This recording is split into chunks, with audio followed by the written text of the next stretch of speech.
Hello friends. आज मैं थोड़ा सा हट के डिस्कशन करना चाहूँगा, नॉट रिलेटेड टू यूपीएससी और जेकेपीएससी।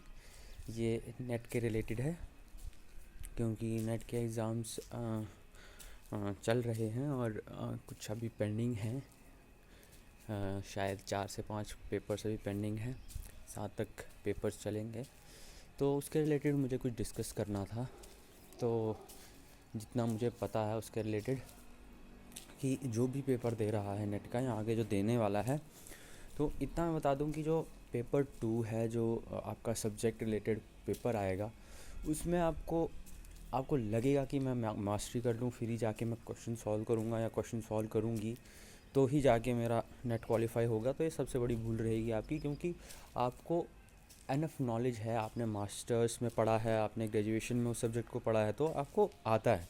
ऐसा नहीं है कि आपको कुछ और एक्स्ट्रा एफर्ट्स मारने की ज़रूरत है। हाँ, वो तब मारने हैं जब आपको कभी लगा कि जैसे आप प्रीवियस ईयर सॉल्व करोगे। जैसे मेरा हिस्ट्री है तो मैं अश्वनी सर करके हैं, Ashwani sir text book YouTube channel, तो आप उस पर मतलब हिस्ट्री के सारे जितने भी प्रीवियस ईयर सर ने कराए हुए हैं, अगर आप सॉल्व करते हो और आपको लगता है कि इसके अलावा भी मेरे से क्वेश्चन सॉल्व नहीं हो रहे जो प्रीवियस ईयर में उन्होंने दिए हैं और मेरे से सॉल्व नहीं हो रहे किसी टॉपिक में से, तो आप उसको पढ़ सकते हो, थॉरली पढ़ सकते हो।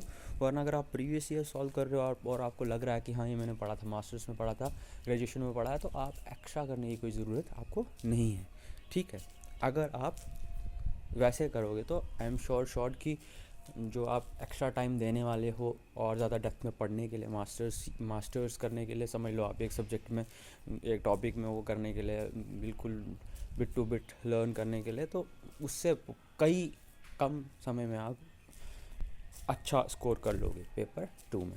फिर आती है पेपर 1 की बात। तो पेपर 1 में 2-3 टॉपिक्स हैं, जैसे रिसर्च एप्टीट्यूड, टीचिंग एप्टीट्यूड और हायर एजुकेशन इन्वायरमेंट। ये कुछ 5 से 6 टॉपिक ऐसे हैं जो आपको करके ही जाने हैं। ठीक है, और वो भी सेम वैसे ही करोगे। अगर आपको लग रहा है कि इन्वायरमेंट मेरे को नहीं पता है, ABC भी इन्वायरमेंट का नहीं पता है, तो आपको फिर पढ़ना पड़ेगा, इन्वायरमेंट पढ़ना पड़ेगा, थोड़ा बहुत नॉलेज लेना पड़ेगा उसके रिलेटेड।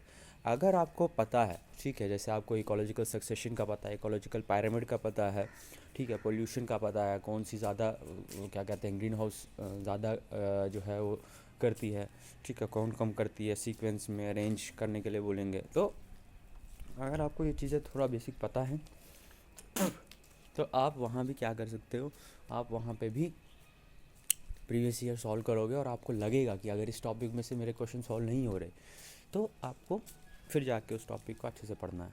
ठीक है, तो सिंपल रखते हैं बातों को। तो सिंपल ये है, मेरे कहने का मतलब आपको ये था कि जितना हो सके अगर आप प्रीवियस ईयर करते हो, ठीक है, प्रीवियस ईयर करके ही आप मान लो नेट तो कर ही लोगे। ठीक है, ये नहीं मैं बोल रहा कि सिर्फ प्रीवियस ईयर ही करने, पढ़ना नहीं है। मैं ये बोल रहा हूँ, मैं ये मान के चल रहा हूँ कि आपने प्रीवियस ईयर सॉल्व करने हैं। आप अपने नॉलेज के बेस पे, आपको पेपर 1 भी आता है और पेपर 2 भी आता है, पढ़ा है आपने, कभी एक बार आपने पढ़ा है। बट हम क्या करते हैं, हम हमेशा सोचते हैं कि पहले मैं मास्टरी कर लूँ, पहले मेरे को 1 बाय 1 लाइन याद होनी चाहिए, तभी जाके मैं कोई मॉक लगाऊंगा या लगाऊंगी या प्रीवियस ईयर करूँगा या करूँगी। तो सबसे बड़ी भूल हमारी ये होती है। तो आपको क्या करना है, जो मैंने आपको बताया, प्रीवियस ईयर सॉल्व करोगे और प्रीवियस ईयर सॉल्व करके आपको कॉन्फिडेंस आ जाएगा किसी टॉपिक के रिलेटेड या किसी लेसन के रिलेटेड। तो अगर आप वो कर लोगे तो शॉर्ट आपका JRF हो जाएगा। ठीक है, और आपका एम JRF ही होना चाहिए, और JRF इजीली हो सकता है, जो मैंने आपको बोला है। ठीक है, आप प्रीवियस ईयर सॉल्व करिए और जहाँ पे लगे आपको कि नहीं हो पा रहा है, ये टॉपिक मेरे से नहीं हो पा रहा सॉल्व, मुझे कॉन्फिडेंस नहीं आ रहा, उसको पढ़ो, बस उसी टॉपिक को पढ़ो, क्योंकि बाकी आपको आता है, आपने पढ़ा है। ठीक है, पहले पढ़ा है, बस उसको आपने प्रीवियस ईयर के थ्रू और मॉक के थ्रू आपने उसको चेक करना है कि मुझे कितना आता है। कॉन्फिडेंस नहीं आ रहा है तो जाके डेप्थ में जाना है। ओके, ऑल द बेस्ट, अच्छे से पेपर करके आना है। ठीक है, अब आप बोलोगे कि भैया आपका भी तो नहीं हुआ है, आप हमें क्या सजेशन दे रहे हो। तो जो मैंने सीखा है, जो मैंने समझा है, जो जिन्होंने किया है, उनसे मैंने ये चीज़ें सीखी हैं और ख़ुद भी मैंने मतलब फ़ील की हैं। ठीक है, कॉन्फिडेंस कह लो या वो क्या कहते हैं, जो पहले अनसर्टेनिटी थी मेरे अंदर, तो वो अब क्लियर मुझे फ़ील हो रहा है कि भाई हाँ अब हो सकता है ऐसा कुछ करेंगे तो पॉजिटिविटी के साथ जाएंगे तो हो जाएगा। Okay, all the best, bye bye, take care.